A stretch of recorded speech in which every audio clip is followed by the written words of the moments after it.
You mentioned a couple reasons why the convention process was favored as opposed to ratification by the legislatures, which was provided by the Articles of Confederation. Can you elaborate a little bit more as to the political reasons? You were talking more about philosophical reasons, popular sovereignty, etc., and also expanding the electorate by getting rid of property qualifications and making more people eligible to vote. But are there any other political reasons why it would be expedient to go into ratifying conventions? Well, for one thing, the framers certainly looked at the past example of the Articles of Confederation. In order to amend anything in the Articles of Confederation, the states had to have a unanimous vote in order to get anything amended to the Articles of Confederation, which they realized was nearly impossible to do. They realized that in order to have the ratification of the Constitution to be a more practical system, they were going to do it directly to the state conventions and the people, not to the state legislatures. I think that one of the philosophical reasonings and the political reasons are two sides of the same coin. George Mason and Edmund Randolph had a system that they proposed previously for the ratifying, where it would first go to the Confederated Congress, then it would go to the state legislatures, and then the state conventions. And now dissenters of this said that, first of all, it was not politically expedient. They were under a government that wasn't protecting rights. The Confederation was obviously a failed government. And that we needed the popular sovereignty. James Madison remarked that in a free government, the people must be the ultimate sovereigns. And it was more than that also, because this had to do with state sovereignty, and to bring it to the state legislatures would be to reaffirm the kind of ultimate state sovereignty that they had under the Articles of Confederation. But also, the framers did not want to bring it to the state legislatures, because in that way it would seem like any other law, and then it could be null and void, just like any other law could be easily repealed. So they didn't want to put it on the same footing as any other piece of legislation, since this was the supreme document. Madison even references that the true difference between a constitution and a treaty is that a treaty would be the one that would be ratified by the state legislatures, whereas a constitution would be inherently ratified by the people. And why is that?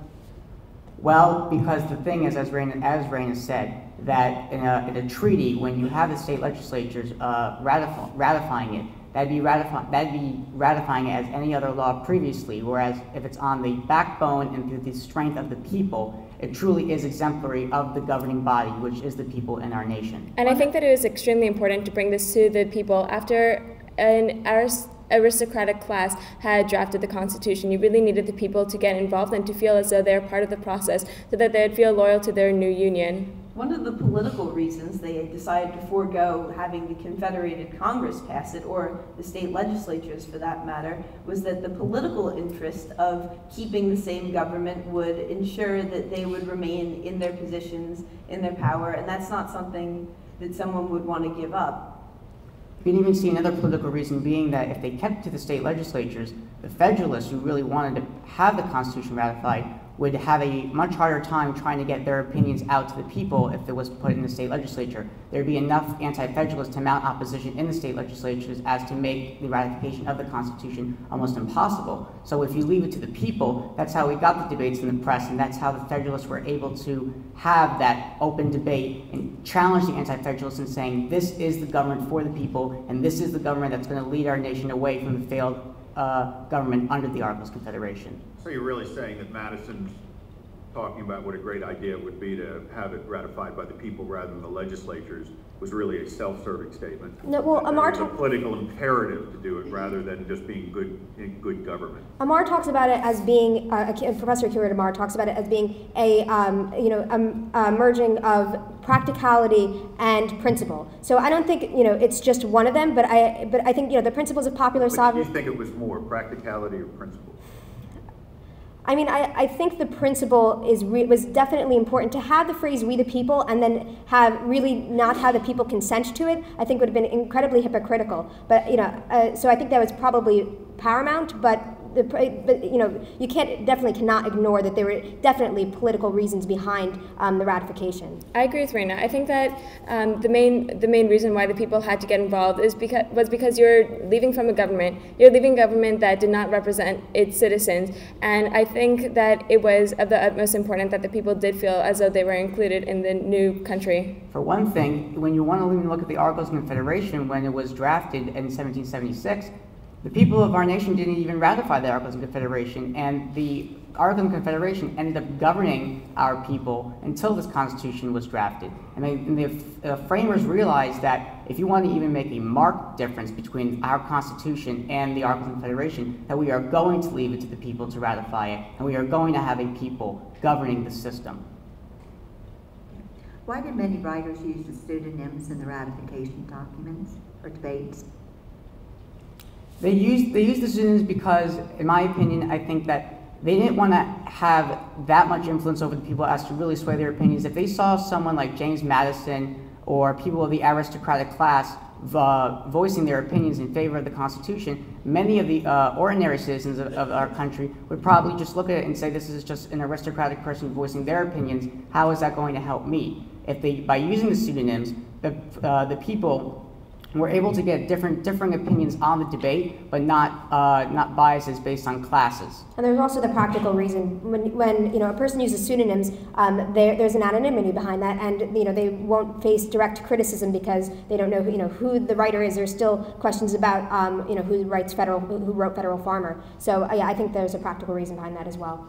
You think it's a good idea or a bad idea? I think that it's a great idea. I think that people should be identifying with principles and not necessarily allying them with specific people, and they should be able to filter through these pieces that were written and still be able to identify which belong to which anonymous writer, but even so be able to understand the principle underlying the writing. I You all agree with that? Yes. I would definitely agree with that. I mean, there are definitely psychological reasons why people would align with one person rather than another, just because, not because of the principles, but because of their association. So I think any way to detract from that is a good idea. What a great name to use the name Publius, the people, the public.